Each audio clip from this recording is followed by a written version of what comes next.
আসসালামু আলাইকুম।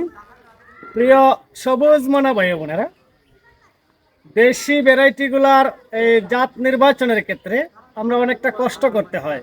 আমি যে মাঝে মধ্যে বলি, আমাদের ভবিষ্যৎ প্রজন্মদের জন্য দেশীয় কিছু ভ্যারাইটি আমরা সংরক্ষণ রাখা দরকার। দেশীয় ভ্যারাইটিগুলোকে সংরক্ষণ করতে হলে তার মুকুল থেকে শুরু করে বিয়ারিং পর্যন্ত সব কিছু, তারপরে তার মিষ্টতা, সব কিছু মেনটেন করার পরে আমরা এই জাতটা সংগ্রহ করতে পারি। আজকে এই যে শত বছরই একটা আমের গাছের পাশে আপনাদেরকে নিয়ে দাঁড়াইলাম। আবহমান বাংলার ঐতিহ্যকে রক্ষা করতে হলে আমাদের দেশীয় ভ্যারাইটিগুলো দরকার, আর এর মধ্যে যদি আমরা ভালো ভালো জাতগুলো কালেকশন করতে পারি তা আমাদের ভবিষ্যৎ প্রজন্মরা এখান থেকে ভালো কিছু পাবে, কারণ বিদেশিদের ভিড়ে হারিয়ে যাচ্ছে সকল দেশীয় জাত।